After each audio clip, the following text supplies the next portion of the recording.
On the weather and traffic theme right now, anyone who has ever driven to Naval Station Norfolk on Hampton Boulevard knows how one can lead to the other. Flooding has been an issue on Hampton Boulevard for years following heavy rain. Now federal tax dollars have been freed up to try and fix that.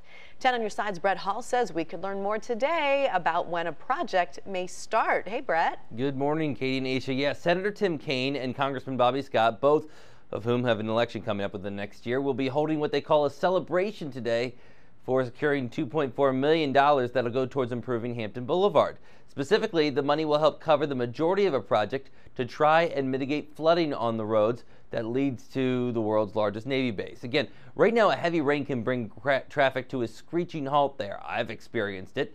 Now, while we haven't seen exactly the plans for this stormwater upgrade, Norfolk engineers working on it. The money is just part of a larger improvement project. Now, the celebration is at Water's Edge Winery and Bistro around 1 o'clock. So if you see people in suits walking the roadway around there, that's them.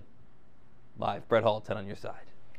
Happening today as we inch towards the last month of 2023, many of us may be looking at our health plans. I know I just did mine for this year. For sure. Our flexible spending accounts as well, so hoping it can cover all the costs we need before the new year. The cost of prescription drugs continues to be a burden for many families, especially as we age.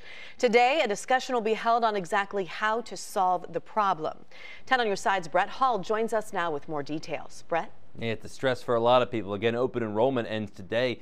Senator Tim Kaine and Congressman Bobby Scott will be in town today to talk with medical providers and seniors to explain what they think can help bring costs down when it comes to prescription drugs. It has to do with legislation they both voted for. They say the Inflation Reduction Act will allow for the Centers for Medicare and Medicaid Services to negotiate prescription drug prices for the first time.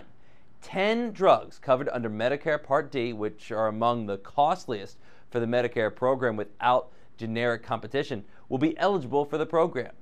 The Congressional Budget Office estimates that the drug price inflation program could lower Medicare spending by $98.5 billion over 10 years.